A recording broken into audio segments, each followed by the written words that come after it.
Hi అండి. అందరూ ఎలా ఉన్నారండి? బాగున్నారా? ఈరోజు మా అమ్మాయి పాలకూర, గ్రీన్ పీస్ కర్రీ చేసిందండి. చాలా డిఫరెంట్ స్టైల్‌లో చేసింది. టేస్ట్ అయితే చాలా బావుంది. మనం మనుషులకి ఇలువనిచ్చేది వాళ్ళు వేసుకున్న దుస్తులను బట్టి, వాళ్ళు వేసుకున్న నగలను బట్టి ఇలువనివ్వకండి. మనకంటే పూరుగా ఉన్న వాళ్ళకి ఆదరించి, ఆళ్ళకి కడుపు నిండా అన్నం పెట్టి చూడండి. ఆళ్ళెంత ఆప్యాయత చూపిస్తారో మీకే అర్థమవుతుంది. మనకంటే రిచ్‌గా ఉండి, డబ్బు, ఐశ్వర్యం ఉన్నోడికి మనం బంగారు పళ్ళెంలో పంచపక్షి పరమాణాలు పెట్టినా సరే విలువ తెలీదు. అదే ఒక పేదవాడికి మనం గెంజి పోసి పెట్టినా సరే 10 మందికి చెప్పుకుంటారండి. మనకన్నా డబ్బున్న వాళ్ళు మన ఇంట్లో కడుపు నిండా తిన్నా సరే మన గురించయితే గొప్పగా చెప్పలేరు. ఆ! ఏదో పెట్టారు తిన్నాంలే అన్నట్లుగానే ఉంటుంది.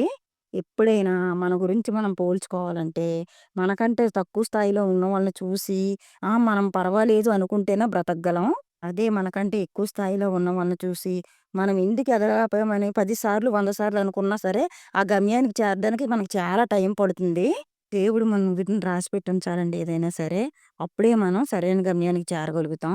మనకంటే పూరుగా ఉన్న వాళ్ళకి, మనం కట్టుకొని ఇప్పేసిన బట్టలు ఏమైనా ఉన్నా సరే ఇస్తే, ఆళ్ళు హ్యాపీగా తీసుకొని సంతోషపడతారండి.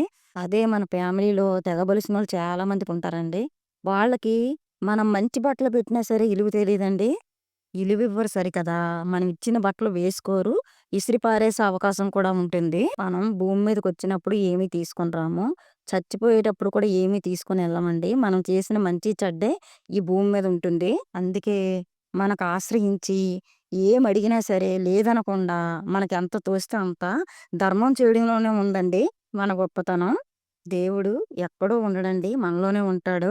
మనకంటే పూరుగా ఉన్నవాళ్ళకి కష్టంలో ఉన్నప్పుడు హెల్ప్ చేస్తే మన రూపంలో దేవుడు వాళ్ళ చెంతకెళ్ళినట్టే అని నేను అనుకుంటానండి. మనం ఈరోజు హెల్ప్ చేస్తే దేవుడు ఇంకో రూపంలోనైనా సరే మనకి, మన పిల్లలకి హెల్ప్ చేసే అవకాశం ఉంటుంది ఇంకో రూపంలో. మనం చేసిన పుణ్యమే మన బిడ్డలనే కాపాడుతుంది. ఎప్పుడూ మన స్థాయి ఒకేలా ఉండదండి. ఎదుగుతూ ఉన్న కొద్దీ ఒదుగుతూ బ్రతికితేనే మన బ్రతుక్కు ఒక ఇలువుంటుంది. అప్పుడే మనకి సమాజం గౌరవిస్తుంది. ఎదుటి వాళ్ళు కూడా మనకు రెస్పెక్ట్ ఇస్తారు. డబ్బున్న వాళ్ళు రకరకాల వేషాలేస్తారండి. వాడు తొడ కోసుకున్నాడని మనం మెడ కోసుకుంటే మన ప్రాణానికే ముప్పు. అదే విషయం మనం నేర్చుకొని మన పిల్లలకి నేర్పగలిగితే ఆళ్ళు హ్యాపీగా బ్రతకగలుగుతారు. చాలామంది మనుషులు ఏం చేస్తారంటే వాళ్ళని చూసి వాళ్ళు కొన్నారని అప్పులు చేసేసి మరీ కొంటారండి. ఆడంబరాలకెళ్ళిపోతారు. అలా చేసిన వాళ్ళ జీవితాలు చిందరవందరయిపోతాయండి.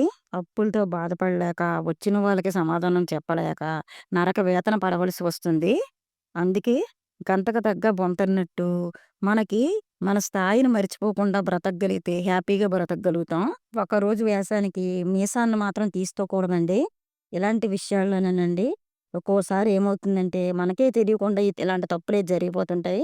ఆ ప్రభావం మన పిల్లల మీద కూడా పడే అవకాశం ఉంటుంది.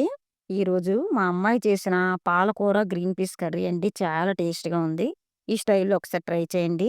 నా ఛానెల్‌లో పెట్టిన వీడియోస్ మీకు నచ్చినట్లయితే ప్లీజ్ అండి లైక్ చేయండి, షేర్ చేయండి, కామెంట్స్ పెట్టండి, సబ్స్క్రైబ్ చేయండి.